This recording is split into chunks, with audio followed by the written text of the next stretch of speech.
1 जुलाई यानी आज से देश में 3 नए आपराधिक कानून लागू हो गए, जिनमें भारतीय न्याय संहिता, भारतीय नागरिक सुरक्षा संहिता और भारतीय साक्ष्य अधिनियम शामिल हैं। दरअसल इन 3 कानूनों ने ब्रिटिश काल कानून, भारतीय दंड संहिता (आईपीसी), दंड प्रक्रिया संहिता (सीआरपीसी) और भारतीय साक्ष्य अधिनियम की जगह ली है। वहीं उत्तर प्रदेश में आज नए कानूनों के तहत सबसे पहली एफआईआर अमरोहा जिले के रहरा थाने पर हुई। इसके बाद दूसरी एफआईआर बरेली जिले के बारादरी थाने में दर्ज की गई। इन दोनों एफआईआर में पुलिस ने कानून भारतीय दंड संहिता (आईपीसी) की जगह नए कानून भारतीय न्याय संहिता (बीएनएस) के तहत धारा लगाते हुए एफआईआर दर्ज की है। वहीं डीजीपी प्रशांत कुमार ने 3 नए आपराधिक कानूनों को लेकर क्या कुछ कहा, आप भी सुनिए।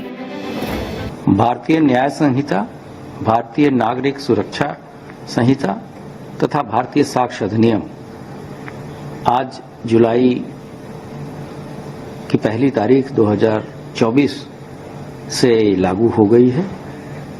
इस पूरे तीनों कानूनों को लागू करने के लिए पहले से ही उत्तर प्रदेश पुलिस ने व्यापक तैयारियां कर रखी थी, जैसे कि ट्रेनिंग, आवश्यक खरीदारियां, आवश्यक उपकरण तथा हमारी जो टेक्निकल विंग है उसने आवश्यक नेटवर्किंग, जो सभी थानों को आवश्यक सॉफ्टवेयर इत्यादि भारत सरकार के द्वारा जो चीज़ें उपलब्ध कराई गई थी उसके अनुरूप करा दी गई हैं। और मुझे बताने में खुशी हो रही है कि शुरुआती जो 2 एफआईआर दर्ज हुई हैं वो थाना अमरोहा तथा थाना जनपद अमरोहा तथा जनपद बरेली में नए कानून के तहत दर्ज की गई है तथा वर्तमान में बिना किसी दिक्कत के सभी जगह एफआईआर दर्ज की जा रही हैं।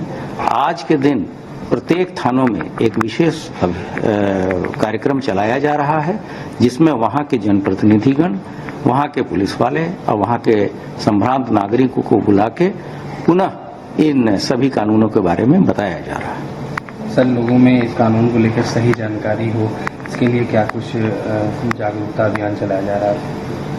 हम लोगों ने जो YouTube पे भी इसके सारे डिटेल विवरण अपलोड कर रखे हैं। सभी थानों में भी इसके आवश्यक पोस्टर, पैम्फलेट्स इत्यादि वितरित किए गए हैं और पुलिस ने कुछ सॉफ्ट कॉपी बना के सभी सोशल मीडिया प्लेटफॉर्म्स पे डाले हैं, ताकि पुराने और नए कानूनों के बारे में लोगों को ज्ञान हो सके। साथ साथ ये भी बताना है कि जो 1 तारीख के पहले जो कानून लागू थे उनका भी अभियोजन मतलब प्रोसिक्यूशन उन्हीं धाराओं में चलेगा, उनमें कोई धाराओं का परिवर्तन नहीं होना है। नए धाराएं और नए जो कानून हैं वो 1 जुलाई के बाद ही लागू हो रहे हैं। उसमें पूर्ववर्ती चलने वाले केसों तथा वैसे केस जिनकी विवेचना चल रही है उस पर कोई असर पड़ने वाला नहीं है। सर, नए कानून लागू हो रहे हैं, किस किस प्रकार की चुनौतियां सामने आ रही हैं?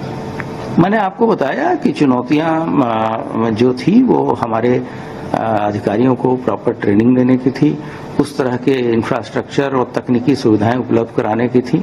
ये सभी चीजें राज्य सरकार द्वारा करा दी गई हैं।